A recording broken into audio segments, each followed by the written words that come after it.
Ma mère et mon père se sont rencontrés à Châteauroux, dans la cantine qu'elle fréquentait. Je m'appelle Nils Schneider et je présente Un amour impossible de Catherine Corsini. Il y a 3 sortes d'amour. L'amour conjugal, c'est celui que tout le monde veut. Ensuite, il y a la passion.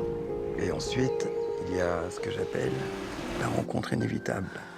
C'est un traducteur dans les années 50, issu de la grande bourgeoisie, on peut le dire, qui vient de Paris et qui arrive à Châteauroux voilà, à la fin des années 50 et qui rencontre Rachel, qui est interprétée par Virginie Fira et qui est une jeune secrétaire issue d'un milieu plus modeste.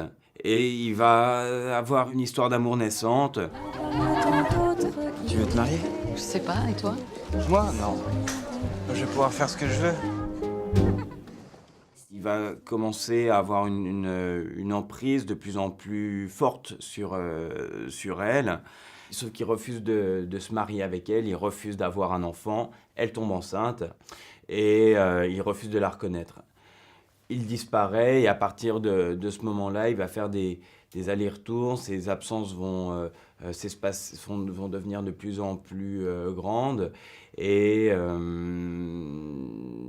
quand il retrouve sa fille à 14 ans, il va se passer l'innommable, quoi. T'as pas peur que ça te fasse mal de le revoir? Non, puis c'est pour Chantal, on voudrait qu'il la reconnaisse. Je vais pas reconnaître Chantal. Je me suis marié. La perversité, la manipulation, la domination est toujours assez séduisante à jouer pour un acteur.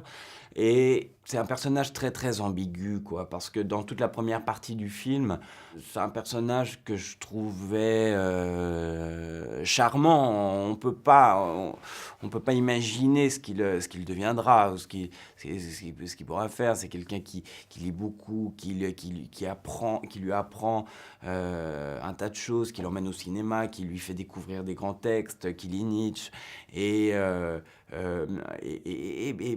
peu à peu, il devient de plus en plus odieux, hautain. Il affirme sa domination masculine et de classe. Et oui, c'est un personnage très, très terrible, mais qui était vraiment jubilatoire à jouer, quoi.